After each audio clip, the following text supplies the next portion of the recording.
बोलिए शंकर भगवान की जय। जब कंस मारा गया और कंस की दोनों पत्नियां विधवा हो गईं, अस्थि और प्राप्ति, तो पति की मृत्यु के बाद अस्थि प्राप्ति दोनों अपने पिता जरासंध के पास मगध देश पहुंची। अपने पिता से अपने विधवा होने का दुख जताया तो जरासंध तिलमिला उठा और व्याकुल हो गया और योजना बनाने लगा कृष्ण को मारने की।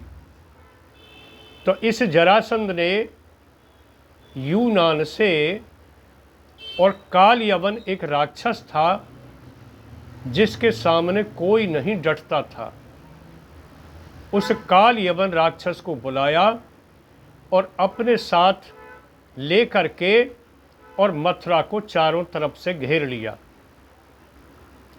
जब मथुरा को इस जरासंध ने कालयवन को साथ लेकर के घेर लिया, कृष्ण जी ने जब ये सुना कि इसके साथ कालयवन है, तो कालयवन को मारने की एक ऐसी योजना कृष्ण जी ने बना ली कि न तो युद्ध हो, न अस्त्र चले, न शस्त्र चले, और आसानी से वो मर सके।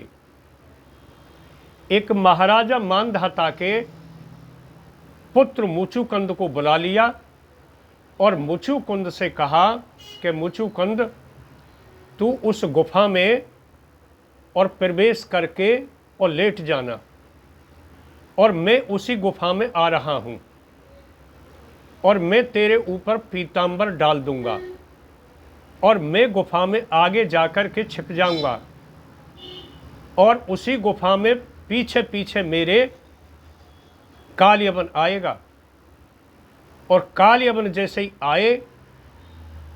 आएगा वो तुझे समझेगा ये कृष्ण लेटा हुआ है, इसके ऊपर पीतांबर पड़ा हुआ है, और तू फिर उसको आसानी से भस्म कर सकता है।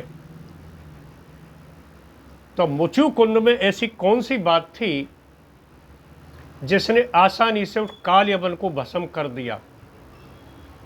तो कृष्ण जी मथुरा को छोड़ करके और गुफाओं की तरफ चल दिए, और कालयवन ने जब देखा कि कृष्ण मथुरा को छोड़ करके गुफा की तरफ जा रहा है, तो कालयवन कृष्ण जी के पीछे लपका और कृष्ण जी उसी गुफा में प्रवेश कर गए, और उसमें लेटा हुआ था मुचुकुंद। मुचुकुंद के ऊपर अपना पीतांबर डाल करके, उड़ा करके, और आगे गुफा में बढ़ करके छिप गए। और कालयवन उसी गुफा में बढ़ा, और बढ़ करके जब उसने देखा कि ये कृष्ण मेरे डर के मारे जमीन में लेट गया है, और देखते ही कहा, अरे कृष्ण मेरे डर के मारे जमीन में लेटा पड़ा है, और लात मारी, उठ खड़ा हो। और जैसे ही मुचुकुंद में लात मारी और मुचुकुंद ने आँख खोली और उसकी तरफ देखा, तो मुचुकुंद की दृष्टि मात्र से कालयवन जल करके भस्म हो गया, राख हो गया।